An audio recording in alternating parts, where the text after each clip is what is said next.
Ici la voix de Benjamin Vincent, bonjour, vendredi 12 septembre 2025, j'espère que vous allez bien. Bienvenue dans ce 58e numéro des Voix de la Tech, l'hebdo. Précision importante maintenant que je vous retrouve également chaque matin à partir de 6h45, toujours dans le flux du podcast, avec La Dépêche, cette pastille d'infos quotidiennes à l'heure de votre premier café, un contenu inédit directement lié à l'actualité, pour être en contact avec l'infotech dès le début de la journée, et donc abonnez-vous. C'est une sacrée semaine qui se termine avec les annonces Apple de mardi et la gamme iPhone 17 plutôt bien accueillie, on va y revenir. Les conclusions de la commission d'enquête parlementaire sur les effets psychologiques de TikTok sur les mineurs. Aucune de ces conclusions ne remet en cause la présence de TikTok en France. Et la nouvelle valorisation de Mistral AI, 14 milliards d'euros. Grâce à cette nouvelle levée de fonds en série C réussie, 1,7 milliard, dont 1,3 milliard investis par le néerlandais ASML à la technologie de gravure photolithographique des semi-conducteurs unique au monde. Arthur Mensch, le cofondateur et CEO de Mistral AI, était mercredi soir dans l'émission Quotidien sur TMC pour annoncer la bonne nouvelle et expliquer ce qu'elle va permettre. Pour Mistral et pour l'Europe, Mistral dont la perspective d'une acquisition salvatrice pour Apple s'éloigne, Arthur Mensch n'a pas confirmé la rumeur de l'été, mais il ne la de plus en plus dans la cour des très grands de l'IA et qui ne semble pas vraiment avoir besoin de signer des chèques en centaines de millions de dollars à l'image de Meta pour attirer les talents. Le même Arthur Mensch, quelques heures plus tôt, l'expliquait en toute simplicité à la télé américaine sur CNBC et en anglais. Well, it's turning out to be quite okay for us. We are actually able to constantly hire people from big tech. I think the culture that we promote, which is a culture of science, a culture of transparency as well, is something that AI scientists, to be honest with you, are really looking for. And so if we look at the competition that we have with Meta and Google, well, we've been hiring around 40 or 50 people from these companies. So far, I think we're doing well. 40 à 50 experts en intelligence artificielle déjà débauchés chez Meta et Google parce que le projet a du sens, parce qu'il est plus noble et plus conforme à leurs valeurs. On ne peut que s'en réjouir, évidemment. Place maintenant au sommaire. Dans un instant, retour sur l'annonce de l'iPhone 17R. Alors pas tant à cause de son design ultra fin, 5,6 mm à peine dans sa partie la plus étroite, mais à cause de l'une des conséquences de ce design, la disparition du tiroir dédié à la carte SIM avec l'iPhone 17R, et dans le monde entier, il va falloir basculer sur une eSIM, une carte SIM virtuelle téléchargeable auprès de son opérateur en quelques instants. C'est simple, rapide, pratique, mais en Europe et en France notamment, Apple n'a pas voulu prendre le risque non plus de basculer toute la gamme iPhone 17 en eSIM uniquement, comme aux États-Unis et dans 11 autres pays dont le Canada, le Mexique, le Japon et l'Arabie Saoudite notamment. Dans un instant, je vais retrouver ma première voix de la tech de la semaine, Vincent Besson, directeur exécutif chez Accenture France, pour en discuter avec lui, qui est un spécialiste du marché des télécoms. Et puis si vous étiez à la plage le 22 juillet, vous avez probablement loupé cette interview de Sam Altman depuis la Fed, la réserve fédérale américaine à Washington. Le CEO d'OpenAI s'y est dit terrifié par l'imminence d'une crise liée à une fraude de grande ampleur utilisant l'intelligence artificielle pour tromper les banques qui utilisent des empreintes vocales pour valider les transferts d'argent. Alors quelle est la réalité de cette peur ? Les banques se contentent-elles d'une voix potentiellement clonée pour identifier un client et n'utilisent-elles pas de technologie pour repérer les deepfakes audio ? Ça tombe bien, c'est la spécialité de Jean-François Kleinfinger, WeSpeak, expert en biométrie vocale. Il nous dira comment les banques françaises s'assurent de parler à leurs clients et pas à leurs clones. Si ce n'est pas déjà fait, abonnez-vous au podcast sur toutes les grandes plateformes, Apple Podcast, Spotify, Deezer, Amazon Music notamment. Vous aurez accès à toutes les archives. Si vous êtes à cet instant sur Apple Podcast, profitez-en pour mettre une note 5 étoiles aux Voix de la Tech et pour déposer un avis. Quelques mots bien à vous qui donneront envie à d'autres. J'ai besoin de vous parce que vous êtes mes meilleurs ambassadeurs. Grand merci aussi pour vos partages et vos republications des posts des Voix de la Tech sur les réseaux, notamment sur LinkedIn et sur X, mais aussi sur Blue Sky, Instagram et Facebook. Et ne vous privez pas de liker aussi. Pour écouter les interviews en totalité, la version intégrale des Voix de la Tech reprend du service cette semaine. Elle vous attend uniquement sur Apple Podcast et sur Spotify. Enfin, ne manquez pas la version vidéo des Voix de la Tech sur YouTube où vous profitez du son et de l'image. Dans un instant, Vincent Besson accenture à propos de la transition lancée par Apple vers le tout eSIM avec l'iPhone 17R. Vincent Besson, bonjour. Bonjour Benjamin. Bienvenue dans les Voix de la Tech, c'est un plaisir de vous accueillir pour la première fois. Écoutez, plaisir partagé. Vous êtes directeur exécutif chez Accenture France, responsable du secteur notamment de la tech et des télécoms. Alors vous l'avez suivi comme moi j'imagine, mardi soir Apple a dévoilé sa nouvelle gamme iPhone 17 avec un tout nouveau modèle, l'iPhone 17R, alors qui est fin, à peine 5,6 mm d'épaisseur, mais qui présente une autre particularité, c'est de ne comporter aucun tiroir pour carte SIM physique. C'est donc le premier iPhone 100% eSIM, et ce, à l'échelle mondiale. Est-ce que c'est un détail pour vous? Est-ce que c'est un détail pour le secteur des télécoms ou pas? Alors, je ne sais pas si on peut qualifier ça de détail. En tout cas, c'est quelque chose qu'on attendait. C'est-à-dire que la technologie était prête pour les opérateurs. Ça faisait déjà quelques années qu'ils s'étaient préparés à cette arrivée. On avait jusqu'à présent des téléphones qui étaient des terminaux qui permettaient d'avoir des eSIM et qui permettaient aussi d'avoir des SIM physiques. Et donc là, on est dans la suite logique, je dirais, d'un point de vue consommateur, de ce que le marché attendait. Et je pense que c'est une bonne nouvelle. C'est une bonne nouvelle parce que ça ne va pas être une méga révolution. En revanche, ça va permettre d'améliorer l'expérience client d'un certain nombre de personnes à des moments clés du cycle de vie de la consommation justement et de son usage sur le mobile. Donc ça, c'est une bonne nouvelle. Et puis en plus, le fait d'avoir un téléphone qui soit plus fin et qu'on peut mettre dans la poche plus facilement, c'est pas mal. Ouais. Alors concrètement, soyons concrets. Oui. Quel moment est-ce que ça peut améliorer? Eh bien, je vous donne quelques exemples. Moi, je voyage beaucoup en Europe et lorsque je sors de l'Europe, j'ai toujours le problème de la data sur mon téléphone portable et la question de est-ce que mon opérateur va me facturer, etc.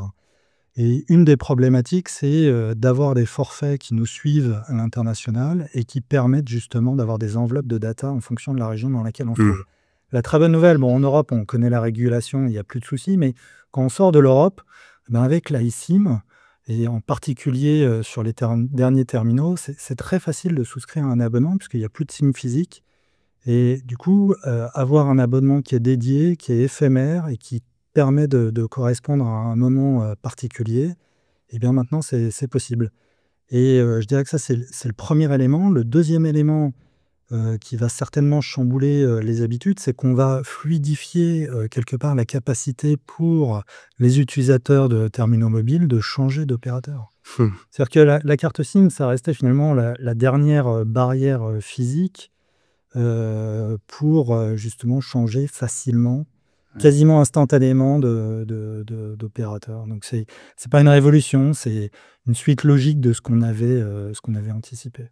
Ouais. Alors, ce que vous venez de dire, ça explique peut-être, on va dire quand même, la réticence relative des opérateurs en France à passer à la eSIM de manière simple et fluide. Parce qu'on peut dire que depuis 2020, ça a été un peu compliqué. Les premiers à y être passés, Orange, si je me souviens bien, réservait la eSIM à ceux qui avaient déjà un abonnement avec une SIM physique. Et puis le dernier à y être passé, Free, est passé par un processus très compliqué qui s'est simplifié depuis début 2023. Mais au départ, il fallait être un nouvel abonné pour avoir droit à une eSIM. Est-ce que la carte SIM physique, c'était pas un lien fort entre les opérateurs et leurs clients auquel finalement ils ont du mal à renoncer, en France en tout cas? Ce qu'on voit, c'est qu'on est dans un mouvement de marché. Donc, le mouvement de marché, il est fait par les grandes plateformes. Apple en est une. Ils viennent justement de mettre un nouveau standard sur le marché. Et donc, il va y avoir une adoption et une déclinaison. Ça ne va pas être le grand soir. C'est-à-dire que l'adoption de la eSIM va prendre du temps. Ensuite, il ne faut quand même pas oublier que les opérateurs ces dernières années ont eu à déployer la fibre, et on est un des pays d'Europe qui a la fibre, le taux de déploiement de la fibre le plus important. Ils ont déployé la 5G, ils sont encore en train de déployer la 5G. L'iSIM, ça nécessite des nouvelles infrastructures sur le cœur de réseau, et donc ça nécessite des investissements. Et je crois que c'est ça qui finalement pilote quelque part la stratégie des opérateurs. Pour travailler de manière étroite avec les opérateurs, moi je crois que ce qui compte, c'est l'expérience client. L'expérience client qu'ils proposent à leurs abonnés. Ils n'ont aucun intérêt de freiner l'innovation technologique qui permet d'améliorer l'expérience client. Moi je reste convaincu que la eSIM, c'est positif pour les utilisateurs, mais c'est aussi positif pour les opérateurs. C'est une formidable opportunité sur le B2C, c'est-à-dire sur le marché grand public, mais aussi sur le marché entreprise, pour l'IoT, pour le développement de nouveaux marchés qui vont embarquer des solutions de connectivité. Donc, in fine, l'enjeu, je pense, pour les opérateurs est plutôt d'essayer de définir comment est-ce qu'ils vont structurer les parcours clients pour faire en sorte qu'il y ait une fluidité très forte et que ça soit simple finalement d'utiliser la eSIM, de bien l'intégrer très en amont sur les parcours d'acquisition de nouveaux clients, et puis aussi dans cette mesure dans cette maîtrise de l'expérience client, eh bien, c'est de faire en sorte que eh bien, c'est pas parce qu'il y a des nouveaux moyens de rendre plus fluide des bascules d'un opérateur à un autre, l'opérateur doit continuer à développer, à investir pour faire en sorte que justement il garde ses clients. Je pense que c'est dans cette dynamique-là qu'il faut se mettre. Après, c'est des nouveaux services qui sont intéressants. Et puis, je dirais qu'il ne faut pas aussi oublier dans la chaîne de valeur, et je pense que c'est un point important, c'est qu'il y a un certain nombre d'acteurs qui étaient des spécialistes de la SIM physique, en particulier des sociétés françaises. On était les champions de ce sujet-là. Et je crois que pour ces sociétés, il y a aussi un enjeu de se réinventer sur des services numériques, c'est-à-dire transposer la SIM physique vers des services numériques. Et voilà, je pense que ça, c'est un élément important.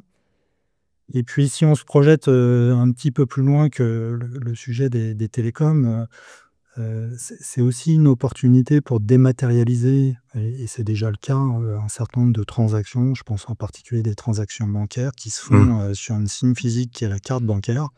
Et je pense qu'on va continuer dans cette direction. C'est la direction de la simplification de la relation avec ses utilisateurs. Voilà.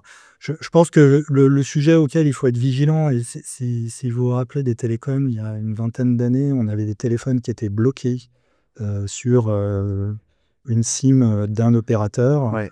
Je pense que, mais je pense pas que ce soit la tendance vers laquelle on va aller, mais c'est toujours un risque, c'est que lorsque on a une plateforme ou plusieurs plateformes qui sont majoritaires et qui maîtrisent tout le logiciel qui est embarqué dans un terminal qu'on utilise tous les jours, il y a cette tentation de vouloir mettre des contraintes à un moment donné. Et donc, je pense que c'est là-dessus qu'il faut rester vigilant.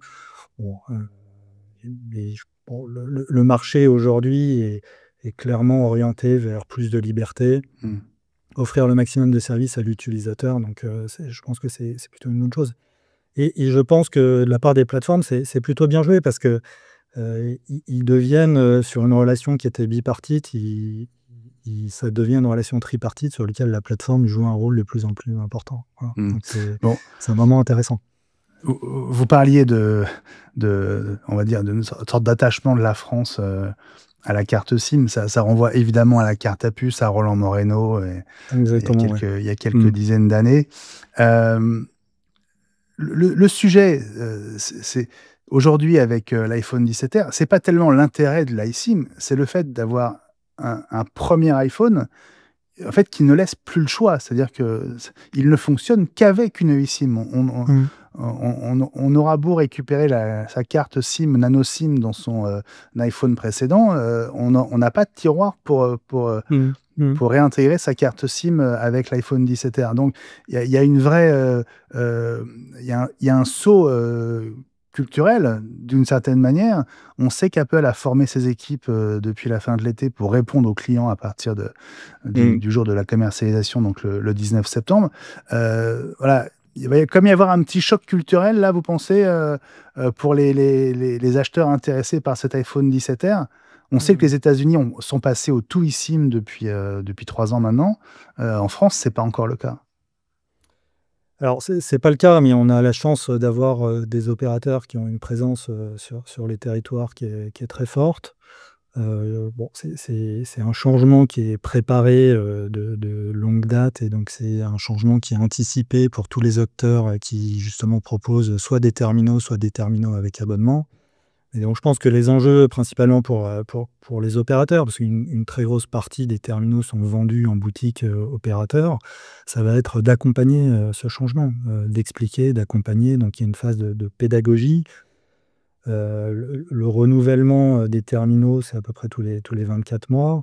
Donc là, on rentre dans une phase où on va avoir 24 mois pour que les opérateurs et les grands distributeurs puissent organiser la pédagogie autour de la eSIM. Et voilà. Après, je pense que ça fait partie ça va dans le sens de l'histoire, et il n'y aura pas de retour en arrière. Donc c'est pas une révolution dans les usages, c'est-à-dire que ça va pas changer la façon dont tu utilises notre terminal au quotidien. En revanche, à des moments clés, ça va fluidifier, simplifier, et c'est plutôt une bonne chose. Est-ce que vous avez été surpris d'apprendre que toute la gamme iPhone 17 ne basculait pas dans le tout eSIM? Parce qu'après tout, ça aurait pu arriver, puisque l'iPhone 17R n'a pas le choix, il est tellement fin qu'il n'y a pas la place pour mettre un tiroir, donc c'est eSIM obligatoire. Le reste de la gamme, comme aux États-Unis, aurait pu être eSIM only. C'est pas le cas. Ça vous a étonné? Est-ce que c'est de la prudence ou est-ce que c'est du réalisme?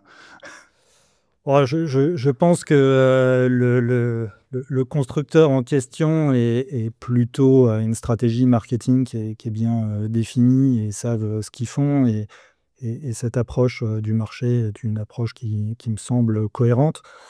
Ensuite, je crois que tous les opérateurs dans le monde n'ont pas basculé sur des systèmes eSIM. Et du coup, comme ils ont une gamme de produits à l'échelle mondiale, ils ne peuvent pas se permettre de se couper des pans de marché, en particulier sur des renouvellements de gamme. Donc c'est plutôt normal comme approche, je dirais. Quand je pensais à une forme de réalisme, est-ce que vous voyez cet iPhone 17R comme une sorte de test? Apple va regarder comment se passe son arrivée, comment les clients vont réagir à l'idée d'abandonner la carte SIM et de passer à une eSIM. Et si ça se passe bien, ça pourrait accélérer un mouvement l'année prochaine, par exemple. Est-ce que vous pensez que ça peut être... Certainement, en fait. Le sujet, c'est que chaque fois qu'on touche des process commerciaux ou des process clients, quelque part, on a besoin de tester le marché et de s'assurer que en fait, ce qu'on change fonctionne bien. Et pour les opérateurs, il y a un certain nombre d'enjeux, puisque ils avaient des circuits de supply chain, de logistique au travers de la carte SIM. Et donc le faire en plusieurs étapes, c'est pas incohérent, et ça permet justement d'avoir une progressivité dans l'adoption. Puis je pense aussi que certaines personnes ne sont pas prêtes à basculer immédiatement sur de l'iSIM. Donc y aller par étapes, en tout cas d'un point de vue consommateur, c'est certainement la meilleure des choses à faire. Ouais. Bon, on parle d'Apple parce que c'est l'actualité de cette semaine, mais il y a évidemment tout le reste des constructeurs de smartphones. Où est-ce qu'on en est justement dans le choix entre carte SIM physique, eSIM? Est-ce que tous les smartphones d'aujourd'hui permettent d'activer une eSIM, mais est-ce que tous les smartphones ont aussi encore un tiroir pour carte SIM en France, par exemple? Alors le marché du mobile, c'est un marché qui évolue assez rapidement.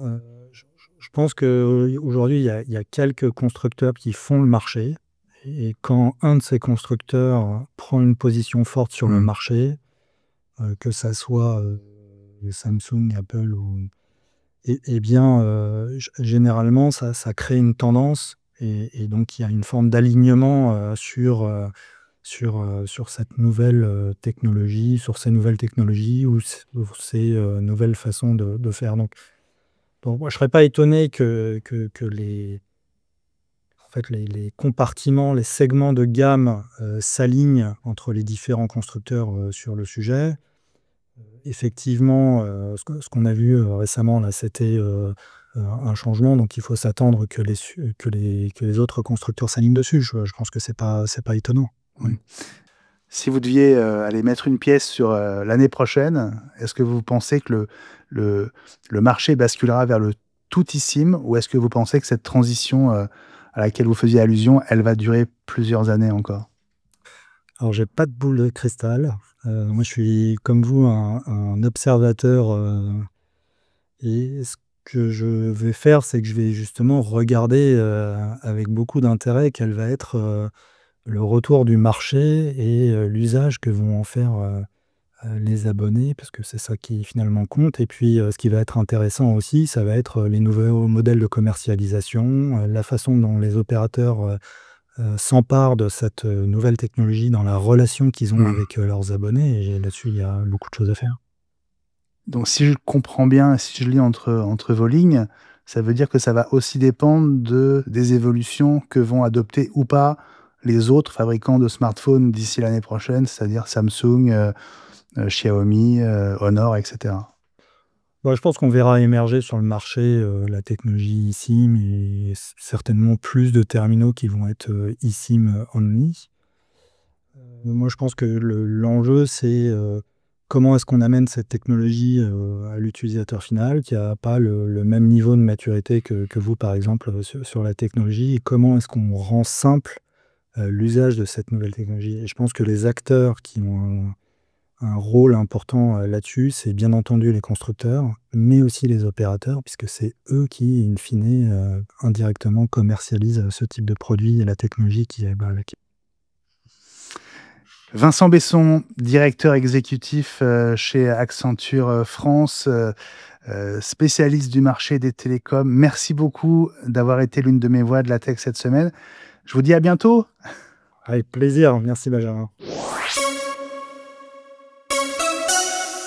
Dans l'épisode 47 avec Aurélien Hérault, le directeur de l'innovation de Deezer, en cette fin juin, il avait été beaucoup question de ces morceaux générés à 100% par une IA que la plateforme de streaming française a non seulement choisi de détecter, mais aussi de ne pas référencer dans ses recommandations.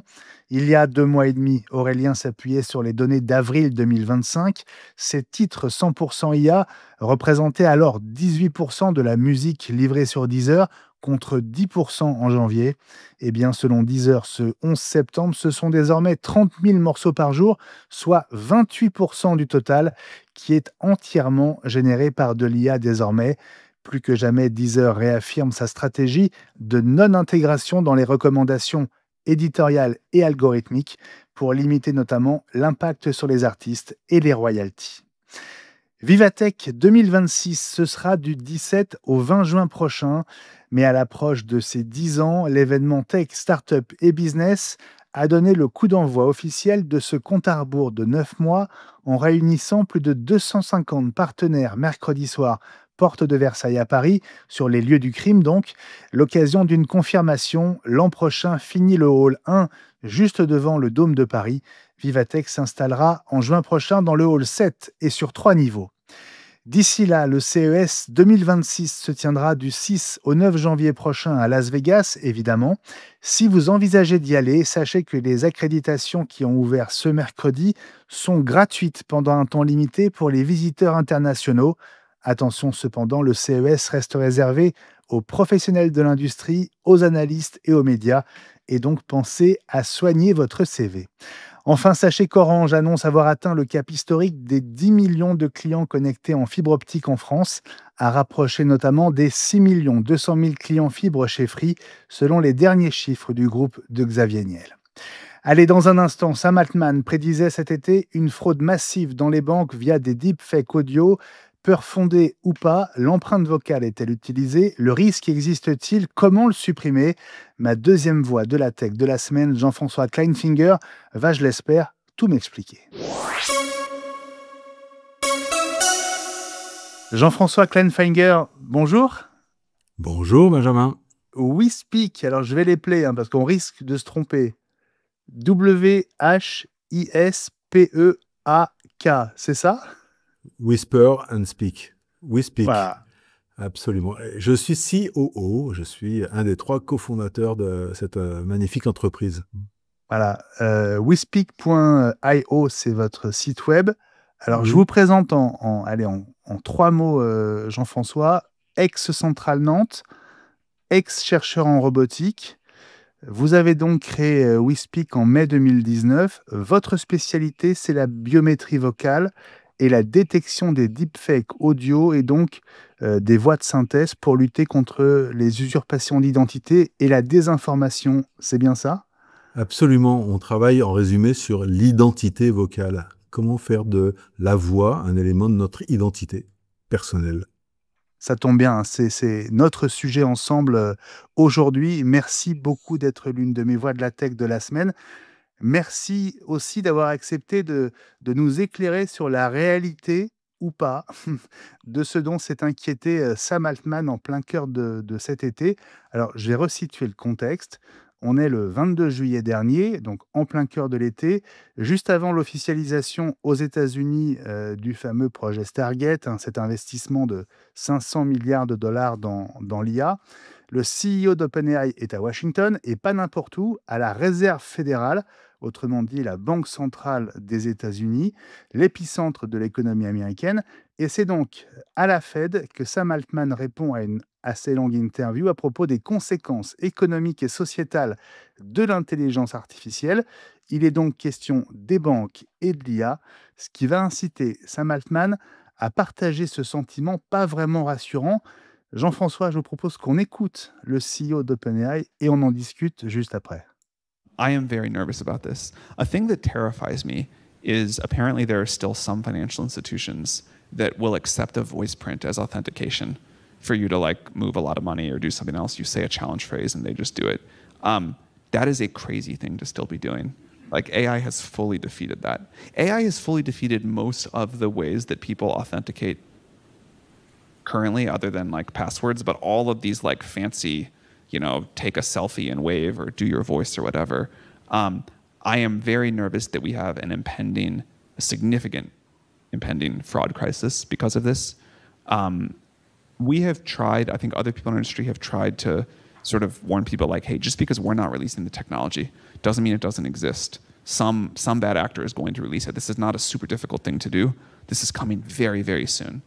And there's obviously some reports now of these sort of like ransom attacks where people have the voice of your kid or your parent and they make this urgent call.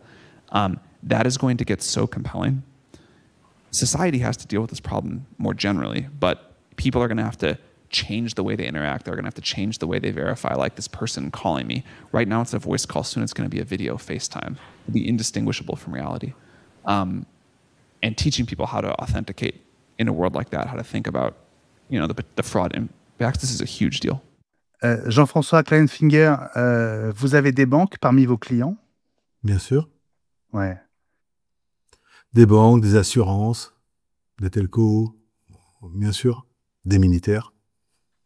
Comment vous avez réagi en découvrant, alors, cette séquence, cette interview avec Sam Altman, mais plus largement, hein, pas mal de commentateurs ont réagi sur les réseaux.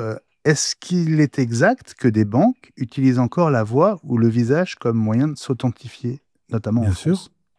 Alors en France, non, il y a très peu de...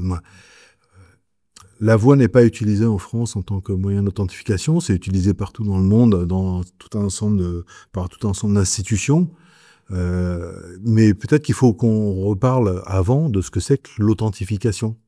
Parce qu'effectivement, c'est une bonne manière là, de présenter, Sam Altman a pu présenter l'inquiétude qu'il peut avoir sur le fait que là, ce que vous regardez là à l'instant, quand je parle, ça se trouve, c'est une IA qui le fait. Super. Ouais, ça se trouve, c'est pas vraiment vous là à qui je parle. Non, mais c'est pas moi. J'ai programmé l'IA. Moi, je suis en vacances et là, elle est en train de parler à ma place. C'est super pratique en fait. En vrai, j'ai un agent qui parle très bien à ma place. J'ai pas besoin d'être là vraiment. Comment je sais que c'est vraiment vous alors, si je suis une banque? Si vous êtes une banque, vous allez utiliser de l'authentification multifacteur. Et ça, c'est quelque chose qu'on sait depuis longtemps. Il n'existe pas de facteur qui soit sécurisé tout seul. Ça n'existe pas. C'est pas possible. Et vous avez 3 types de facteurs pour sécuriser des process d'authentification. Des facteurs de type possession, c'est-à-dire j'ai un téléphone, j'ai un badge, j'ai mon ordinateur. Ça, c'est un facteur de possession. C'est un objet physique sur lequel j'ai le contrôle. Le deuxième type d'accès de facteur, et que vous connaissez tous, c'est le secret partagé. C'est mon mot de passe. C'est aussi le one-time password, c'est-à-dire le message que vous recevez avec un code que vous devez retaper, etc. Et le troisième type de facteur, c'est la biométrie, c'est-à-dire c'est la mesure d'un facteur qui dépend de votre personne physique. Donc ça peut être l'empreinte digitale, ça peut être le visage, ça peut être la voix. Après, il y a des gens qui vont aussi jusqu'à du comportemental, c'est-à-dire la manière dont vous tapez au clavier et la manière dont vous vous comportez. Il y a plus ou moins de précision dans ces différents éléments et on les utilise pour faire différentes choses. Mais on n'a pas attendu l'inquiétude de Sam Altman pour constituer des processus multifacteurs. Et la DSP2, qui est depuis 2018, je crois, ou avant, en opération, c'est une contrainte qui s'impose aux banques et à tous ceux qui veulent faire des opérations sécurisées, c'est de faire du multifacteur. Et c'est bien le problème d'ailleurs, c'est que du coup, s'authentifier, c'est de plus en plus compliqué. Parce qu'il faut vérifier 2 facteurs de nature, au moins 2 facteurs de nature différente. Alors, et c'est là où vous dites que la voix est aussi utilisée. Oui, la voix est un des facteurs qu'on peut intégrer dans un processus multifacteur. Donc, je dis pas que la voix, c'est l'arme absolue. Ce que je dis, c'est que c'est un deuxième facteur. Et c'est la combinaison des facteurs qui crée la sécurité. De la même manière, je pourrais vouloir faire une vérification à 3 facteurs en utilisant la voix, par exemple. Je vais mettre sur votre écran une phrase aléatoire que vous allez devoir répéter. Eh bien, en faisant ça, j'ai un facteur de possession, l'écran sur lequel j'envoie l'élément. J'ai un facteur de secret partagé, la phrase que je vous ai donnée, et un facteur de biométrie qui est la voix. Et maintenant, si on se dit, est-ce que la voix, c'est plus facile à compromettre qu'autre chose, faites une recherche sur Internet et vous allez voir comment est-ce qu'on peut contrefaire une empreinte digitale, comment est-ce qu'on peut contrefaire un visage. Donc, la question, elle se pose pas en termes de est-ce que la voix est intrinsèquement un facteur qui est robuste. C'est vrai qu'il peut être défait, et après on parlera des contre-mesures, hein, mais il peut être défait, mais tous les facteurs peuvent être défaits. Si je prends mon badge et que je laisse traîner sur la table, quelqu'un va avoir mon badge. Donc, si j'ai que ce facteur pour me loguer, je suis compromis. Ouais. Dans cet extrait qu'on a écouté, Sam Altman s'étonne que des banques utilisent la voix. Je vous ai posé la question, est-ce que des banques en France utilisent la voix pour s'authentifier? Vous m'avez dit oui, et puis non. Je dis que c'est en cours, je dis que la voix est un facteur qui est quand même un facteur idéal pour l'authentification. Quand j'appelle ma banque, mon rêve, c'est de dire « Bonjour, c'est Jean-François, je voudrais faire une opération sur ceci, sur cela. Ok, Jean-François, j'ai reconnu votre numéro de téléphone et puis j'ai une manière sécurisée de vérifier que c'est pas une usurpation du numéro de téléphone, donc c'est un facteur de possession. Et j'utilise ma voix et là, j'ai un facteur biométrique en même temps. Ça se fait naturellement, c'est direct. Et là, on peut utiliser la conversation et commencer à me donner des informations confidentielles là-dessus, voire faire des mouvements avec un certain niveau d'impact. Et puis, si jamais on veut faire un autre facteur, on peut m'envoyer un truc sur l'application bancaire. Et là, on met un deuxième facteur. Ou un troisième s'il faut, on envoie un coursier. Je sais pas, mais donc, en fonction de niveau d'engagement de l'opération, on va utiliser plus ou moins de facteurs. On n'a pas toujours besoin de tous les facteurs. Et puis, excusez-moi, mais ça remplace quoi? Ça remplace, allô, oui, le prénom de ma grand-mère, Mona, et le prénom de mon chien, c'est machin, et ma date de naissance, oui, c'est truc. Mais on parle de quoi? Ouais. Alors, je vous entends, Jean-François, mais quand vous écoutez Sam Altman et qu'il dit, et là je le cite, certaines institutions financières acceptent encore une empreinte vocale pour transférer des millions, c'est complètement fou. Mais Qu'est-ce que s'il a qu'est-ce que raison, vous... si il a parfaitement raison si ça se fait en monofacteur. Et ça serait débile de le faire. Et il y a une assurance en Australie, je crois, qui utilisait la voix comme seul facteur pour faire les opérations. Mais là, c'est débile, par contre. C'est juste, ils n'ont pas compris la notion de multifacteur. Et la notion de multiplier les facteurs en fonction du niveau de risque de l'opération qu'on veut engager. Ouais. Bon, on va revenir effectivement sur les contre-mesures, hein, comme vous dites, mais Absolument. je continue quand même à dérouler l'interview qu'on a écoutée. Il avertit que les deepfakes audio, c'est rien à côté des faux appels vidéo qui vont se multiplier via FaceTime, via WhatsApp, dans lequel Bien sûr. on pourrait se faire piéger dans le cercle familial en croyant converser avec son fils ou sa grand-mère. Est-ce que vous avez la même inquiétude que lui sur ce sujet? Oui et non. Oui, d'un point de vue théorique, on pourrait le faire. Et non, parce qu'en fait, d'abord, il faudrait usurper le canal téléphonique ou le numéro de téléphone de la personne considérée. Il faudrait que WhatsApp accepte ou permette cette intrusion. Ça, je ne sais pas au niveau technique si c'est faisable, mais je pense pas. Ensuite, une fois qu'on a ça, il faut injecter le flux audio dedans et le flux vidéo, ce qui n'est pas forcément immédiat et à la portée de tout le monde. Et puis ensuite, tous, on a quand même il faut qu'on fasse preuve d'une certaine hygiène informationnelle. C'est pas que l'échange que nous avons ensemble qui fait que je vais vérifier si vous êtes une vraie personne ou pas. Il y a un certain nombre d'éléments de contexte qui font que je peux le vérifier. Et puis il y a des moments, mais ça en fait c'est plus général que la conversation qu'on a ou la conversation que j'ai avec ma fille. C'est plus général par rapport à l'information. En général, l'IA nous demande d'avoir une posture de suspicion et de vérification plus importante que ce qu'on avait précédemment. Ouais, on est bien d'accord. Mais vous savez que ces tentatives d'escroquerie, elles jouent toujours ou très souvent sur une forme d'urgence qui fait qu'on perd un peu ses points de repère, on ne se donne pas le temps de vérifier, justement. Bien sûr, et c'est cette urgence qui le fait. Mais l'IA est un outil, mais ça se faisait très bien avant. Hein. Moi, j'ai une copine qui est très maligne, pourtant, elle s'est fait attraper par un mec qui lui dit « Oui, je suis au service de votre banque, je vous envoie un SMS, il faut absolument que vous me donniez le code, parce qu'on vous a pris votre carte. » Et pourtant, elle est formée, elle sait, etc. Mais dans l'urgence, elle a répondu. Il n'y a pas d'IA là-dedans. Ah oui. C'est juste... le problème, il est souvent entre le clavier et la chaise. Hein. Exactement. Exactement. Alors Sam Altman, il se dit terrifié à l'idée d'une crise de fraude massive à cause de l'IA ou grâce à l'IA. Il est question de 40 milliards de dollars de pertes dans les 2 ans qui viennent. Oui. Est-ce que pour vous, on est à l'aube, est-ce qu'il y a une imminence d'une crise massive de fraude à cause de l'IA? Je pense qu'on est exactement dans le même contexte de l'apparition des premiers virus massifs. C'est-à-dire qu'il y a des attaques, et maintenant, on est en train de se dire, tiens, on ne pensait pas qu'on allait se faire attaquer là-dessus, et maintenant, il faut qu'on réponde. Et c'est un peu la posture que WeSpeak a pris, parce que dans une posture de multifacteur, comme je le disais tout à l'heure, on n'a pas forcément besoin d'avoir des contre-mesures. Bon, il nous empêche que c'est quand même mieux pour que la robustesse intrinsèque du facteur soit plus importante. Et de ce côté-là, nous, on a travaillé. Il y a, si vous regardez les papiers de recherche d'il y a 3 ans ou 4 ans, ou même 2 ans et demi, j'allais dire, on regardait l'application de l'IA pour faire des voix de synthèse, et on voyait que les moteurs de détection, ils étaient très bons dans le papier de recherche, puis dès qu'on passait dans la vraie vie, ça s'écroulait. Nous, on a quand même pris acte de ça, on a commencé à travailler pour essayer de comprendre d'où venait le problème de cette difficulté de détection, et on a eu la chance d'avoir un concours de l'Agence d'innovation défense, avec lequel on a à qui on a proposé une nouvelle approche pour développer des détecteurs de deepfake. Et en l'occurrence de deepfake audio, puisque l'audio, c'est notre spécialité à nous. Mais on aurait pu avoir la démarche sur d'autres choses.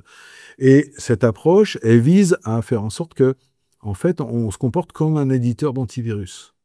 C'est-à-dire qu'on essaye d'avoir une connaissance exhaustive de toutes les menaces actuelles, pour avoir des outils qui sont capables de généraliser D'abord, de contrer ces menaces actuelles et de généraliser sur même des menaces qu'on ne connaîtrait pas.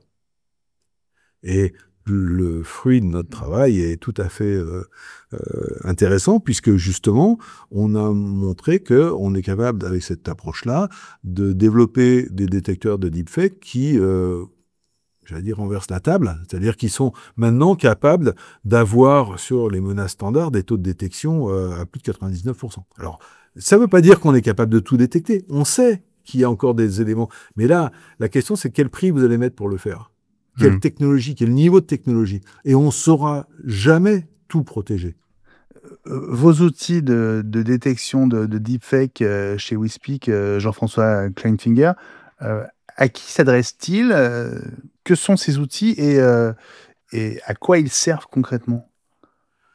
Ils servent à tous ceux qui ont besoin d'avoir des outils de vérification de l'authenticité de ce qu'ils entendent. Il y a des contextes, la biométrie par exemple, la désinformation aussi, ou les échanges professionnels entre des cadres d'une société ou entre personnes d'une société, où là on va avoir besoin à la fois de biométrie et à la fois d'anti-spoofing, c'est-à-dire de lutte contre l'usurpation. Et donc ça s'adresse à tous ceux qui vont vouloir mettre sur des outils de communication des outils de vérification du caractère authentique de l'interlocuteur. Donc, les banques en particulier, mais très probablement aussi une bonne partie des grandes boîtes, voire des plus petites, pour lesquelles les échanges en visio sont de plus en plus importants, avec des gens qui prennent pas toujours la peine non plus de mettre la caméra. Donc, et là, on en arrive à quelque chose de plus prospectif, c'est-à-dire que l'audio va être un des facteurs de détection, la caméra, quand elle sera branchée, sera un autre facteur, mais il faudra aussi avoir une hygiène de comment j'accepte mes appels, une hygiène de comment je me présente et j'interviewe mon interlocuteur pour avoir d'autres... Est-ce que son adresse, c'est bien son adresse mail qui est connectée? Est-ce que c'est pas une autre adresse mail qui est connectée? Etc., etc. Il va falloir aussi faire du multifacteur dans notre univers. Et donc la voix se pose là-dedans. Ouais. Sans entrer dans le détail du détail, mais comment fonctionne votre outil de détection des deepfakes audio? Comment est-ce que vous pouvez faire la différence entre une vraie voix et une voix de synthèse correspondant à la même personne? En fait, c'est de l'IA. Donc ça dit tout et ça dit rien. C'est-à-dire qu'on a entraîné nos détecteurs d'IA avec tout ce qui se faisait en matière de synthèse audio.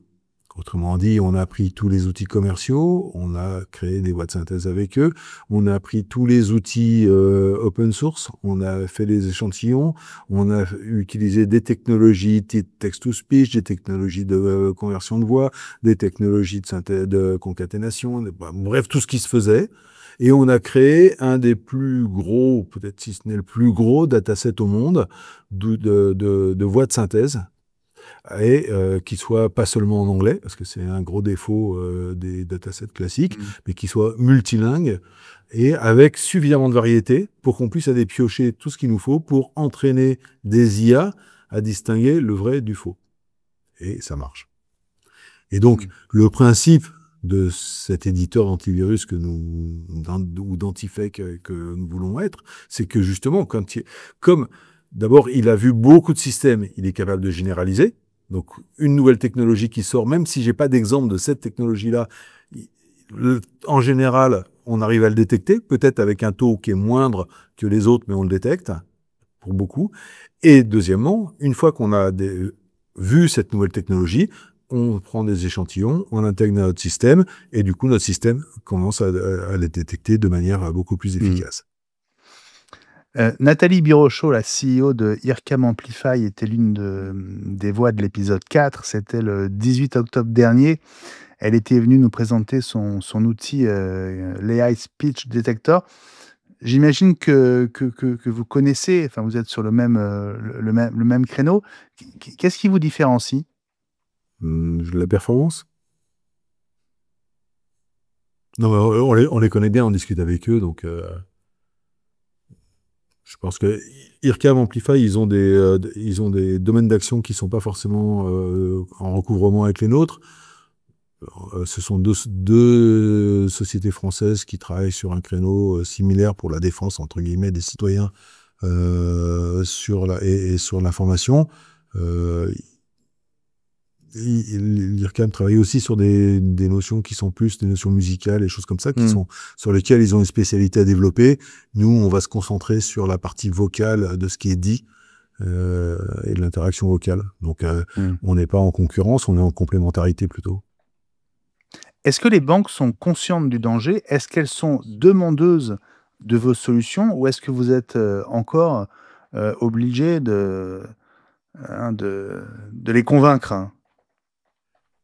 On est un peu obligé de contrer les explications de Sam Altman sur la voix, là, en expliquant que c'est un facteur comme les autres et ça apporte quelque chose, donc qui fait du sensationnalisme à nos dépens, mais je pense que ça remet pas en cause l'efficacité et l'intérêt du facteur vocal.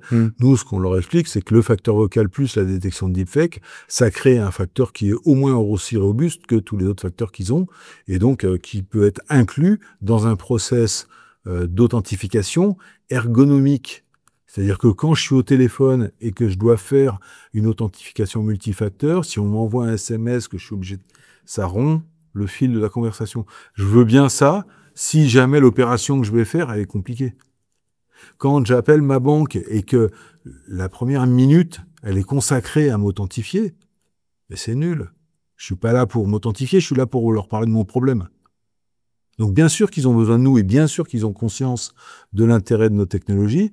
Maintenant, après, c'est compliqué à intégrer parce qu'il faut le mettre sur un canal téléphonique, il faut accepter d'avoir une phase d'enrôlement. Et donc, la position de WeSpeak par rapport à ça, c'est de dire si on veut faire de la voix un facteur universel, nous, on peut se positionner en tant que Voice Identity Provider, c'est-à-dire qu'on va être capable, si Benjamin Vincent veut déposer sa signature vocale, pourra le faire chez WeSpeak, un peu comme un Connect with Google. Vous avez déposé votre signature, votre mot de passe une seule fois. Et bien là, vous allez le faire une seule fois, vous allez déposer votre voix, on va créer votre signature vocale, elle sera sécurisée avec tout un ensemble de protections, parce que comme c'est de la biométrie, c'est quelque chose qui doit être tout à fait protégé, et on a beaucoup travaillé là-dessus, et en particulier avec la CNIL. Donc, ça sera protégé, et à partir de là, vous pourrez faire un Connect with WeSpeak sur un canal téléphonique équipé, comme vous avez un Connect with Google sur une interface web. Ça, ce serait pratique, effectivement. Voilà. Et en même temps, on pourra vous fournir la vérification de deepfake sur les audios. Jean-François Kleinfinger, merci infiniment d'avoir été l'une de mes voix de la tech cette semaine.